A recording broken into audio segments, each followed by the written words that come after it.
සෑඩෝ ස්වාමීන් වහන්සේ සහ හරිධම්ම ස්වාමීන් වහන්සේගේ සම්බන්ධය ගැන උන්වහන්සේලාගේ ආධ්‍යාත්මික ජීවිතය ගැන බුදුමග පියසටහන් පොතේ සඳහන් කර ඇති ඒ සසර සම්බන්ධය ගැන අසා ඇතත් ඒ ගැන තවදුරටත් දැනගන්න කැමැති. ඔබ වහන්සේ සම්මුඛ වැඩිදුර කරුණු දැනගන්න හැකිද?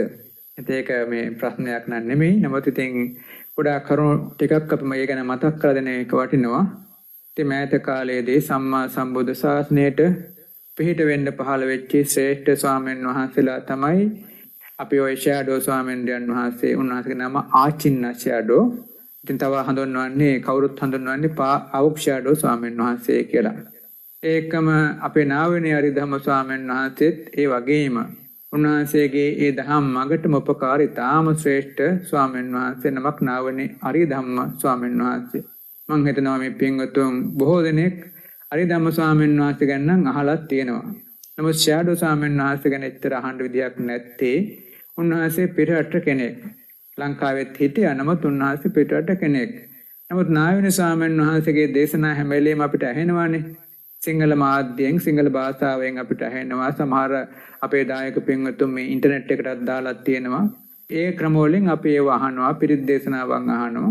ඒ නිසා ස්වාමීන් වහන්සේ ගැන අපි කාටත් හැඟීමක් තියෙනවා.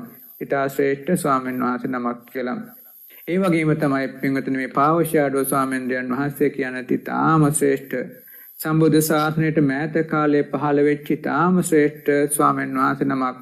අද කාලේ අපිට සමහරට එච්චරම වටිනාකමක් වගේ දැනෙන්න නැති වෙන්න පුළුවන්.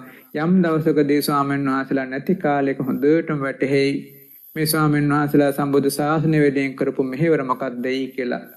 පින්වතුනි අපේ බුද්ධ ශාසනය තුල මේ දහම් පොතපතේ කරුණු සෑම එකක්ම නිවැරදිව තියෙනවා. ඉතාම පිරිසුදුව තියෙනවා.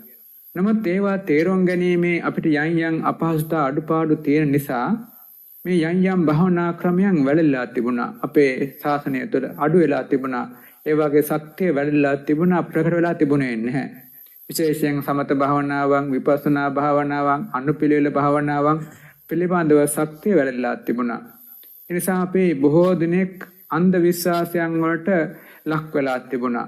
ඒ කියන්නේ අපි චුට්ටක් භාවනා කළාම දැන් නම් සෝහම් මාර්ගඵලයක් ලැබුණා. දැන් නම් ධ්‍යාන සමාධියක් ලැබුණා. ඒ වගේ දැන් අනාගාමී මාර්ගඵල මේ වගේ අපේ අන්ධ විශ්වාසයන්ට වැඩි ප්‍රමාණයක් අපි ලක් කළා තිබුණේ පින්වතුනි හරි භාවනා ක්‍රමයන් ඒ වගේම නිවැරදි භාවනා ක්‍රමයන් නිවැරදි වඩන ක්‍රමයන් පිළිබඳව අපිට යම් බඳු සැක විමති තිබුණ නිසා. නමුත් පින්වතුනි මේවා දහම් පොතපතේ හොඳට ගැඹුරෙන් කියුණාට ප්‍රායෝගික අත්දැකීම් ඇති ගුරුවරු අපිට ලෝකේ හිඟ වුණා. එවැනි යුගයක මේ ෂැඩෝ ස්වාමීන් වහන්සේ කියන්නේ තාම ශ්‍රේෂ්ඨ කෙනෙක්. උන්වහන්සේ මේ සියලු භාවනා ක්‍රමයන් පළමුවෙන් අත්හදා බලලා තියෙනවා. පළමුවෙන් උන්වහන්සේ හොඳට ත්‍රිපිටක ධාරී වුණා. ත්‍රිපිටකය හොඳට ඉගෙන ගත්තා. ධර්මාචාර්ය විභාග ආදී දේවල් සිද්ධ කළා අවුරුදු 10කට වැඩි කාලයක්. ඊළඟට වනගත වෙලා විදෙන් විද මේ අනිත් භාවනා ක්‍රම සියල්ලක් අත්හදා බැලුවා. ඒවකට ප්‍රසිද්ධ තිබුණු භාවනා ක්‍රම හැම එකක්ම අත්හදා බැලුවා. එයින් තේරුම් ගත්තා මේ භාවනා ක්‍රම ඊටත් වඩා ගැඹුරට යන්නට ඕනේ. උන්වහන්සේ කල්පනා කරලා මොකද්ද කරේ අවුරුදු 20ක්ම මේ භාවනා ක්‍රමයන් පිළිබඳව අත්හදා බල කැලේට වෙලා භාවනා කළා. ඒ කාලේ මැලේරියාව සහිත වනාන්තරවල තමයි භාවනා කළේ බුරුම රටේ. මේ භාවනා කරලා යනකොට උන්වහන්සේට හොඳ මාර්ගයන් මතුවෙන්න පටන් ගත්තා. භාවනා ක්‍රමයන් හොඳ ලස්සනට විස්තර කරනවා මේ විසුද්ධි මාර්ගයේදී. විසුද්ධි මාර්ග ක්‍රමය හොඳට ගත්තා. අද කාලේ සමහර අය කියනවා සමාධිය වඩා ඉන්දිපයවට කාලය යනවා, අපරාධ කාලේ නාස්ති වෙනවා. ඒවා උන්වහන්සේ ඔක්කොම බොරු කළා. එහෙම නෙමෙයි සමාධියක් වඩා ගන්න ඕන.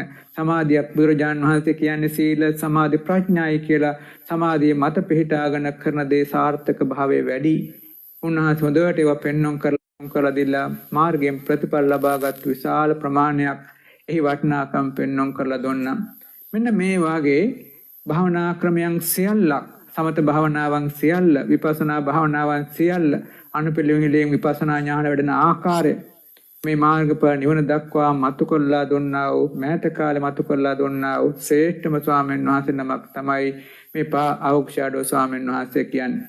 ඉතින් දැන් පින්වතුනි එහෙමනම් මේ නාවනේ හරිධම්ම ස්වාමීන් වහන්සේ කියන්නේ ශ්‍රේෂ්ඨම ස්වාමීන් වහන්සේ නමක්. ත්‍රිපිටක ධර්මයේ පිළිබඳව විසරදත්වයටපත් වෙච්ච ත්‍රිපිටක ධර්මය කටපාඩම් කරපු ස්වාමීන් වහන්සේ නමක්. උන්වහන්සේ හොඳටම පොඩා කාලේ නම් භාවනා කරපු කෙනෙක්. ඊතරම් භාවනාවෙන් දියුණු වුණත් උන්වහන්සේගේ කරපු භාවනාවන් තව ටිකක් ශක්තිමන්ත කරගන්න භාවනා ක්‍රමයන් තවත් ක්‍රමවත් කරගන්න ස්වාමීන් වහන්සේ කොහෙටද වැඩම කළේ මේ අවක්ෂාඩෝ ස්වාමීන් වහන්සේ ගාවට. ස්වාමීන් වහන්සේ ගාවට ගිහිල්ලා ඒ භාවනා ක්‍රමයන් ඉතා ඉක්මනින් ඉගෙන ගත්තා. ඉගෙන ගත්තා පමණක් නෙමෙයි නැවත ලංකාවට ඇවිල්ලා ස්වාමීන් වහන්සේලා මේ භාවනා ක්‍රමයන් ලංකාවට හඳුන්වා දුන්නා. පින්වතුනි අන්න එවැනි ශ්‍රේෂ්ඨ සම්බන්ධතාවයක් අපේ නාවනේ අරිදහම් මහ ස්වාමීන් වහන්සේ සහ අවක්ෂාඩෝ ස්වාමීන් වහන්සේ අතර තියෙනවා. ඉතින් ඒ ස්වාමීන් වහන්සේලා දෙදෙනාගේම බලාපොරොත්තුව අතීතයේ අපේ සම්මා සම්බුද්ධ ශාසනය තුළ සියලු අංගයන්ගෙන් පරිපූර්ණ භාවනා පහසලයක් තිබුණා.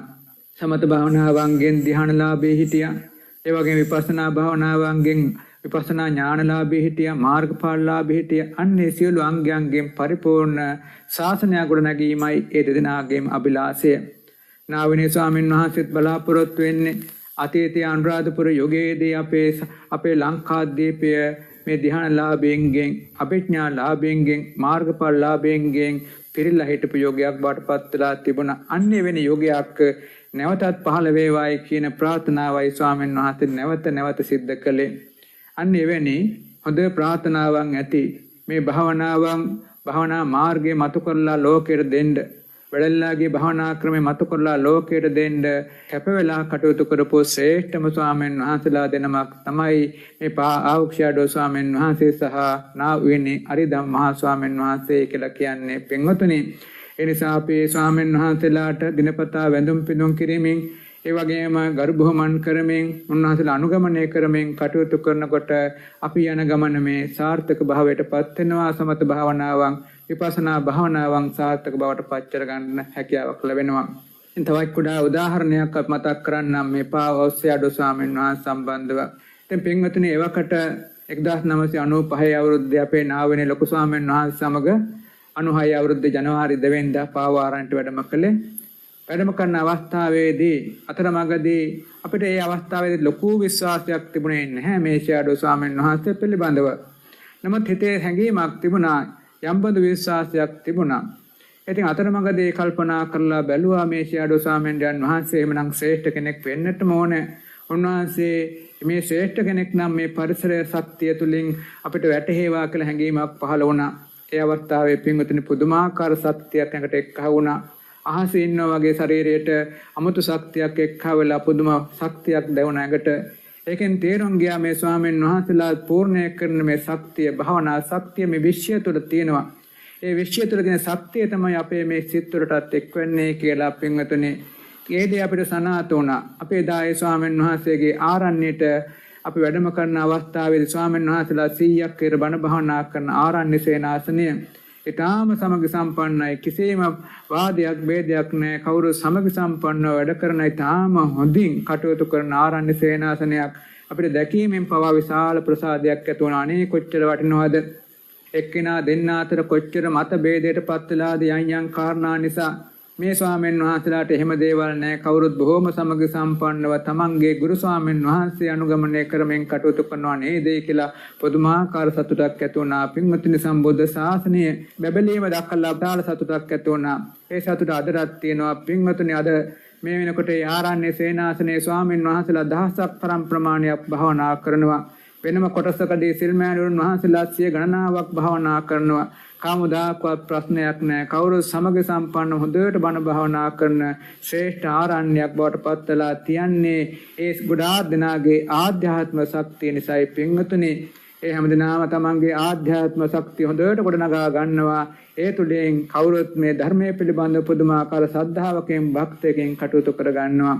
අන්න ඒ නිසා පින්වතුනි සම්මා සම්බුද්ධ ශාසනයට උපකාර වෙච්ච ශ්‍රේෂ්ඨ ස්වාමීන් වහන්සේලා අතර ඊටාම ශ්‍රේෂ්ඨ ස්වාමීන් වහන්සේලා තමයි අපේ මේ පාවෂාඩෝ ස්වාමීන් වහන්සේ සහ නාවනේ අරිධම්ම ස්වාමීන් වහන්සේ කියලා කියන්නේ. ඉතින් ඒ ස්වාමීන් වහන්සේලාගේ ආශිර්වාද බලයෙන්ොත් මේ ධර්ම දේශනාවන්ගේ ආශිර්වාද බලයෙන්ොත් මේ පින්වත් සමදනාට සමත විපස්සනා භාවනාවන් අත්දැකීම් ලබා ගන්න ලැබේවා. හැමදෙනාටම ධ්‍යාන අභිඥා මාර්ගඵල නිවන තෙක්ම මේ ධහම දිනු කරන්න ශක්තිය ලැබේවා කියලා අපි ආශිර්වාද පවත්වනවා.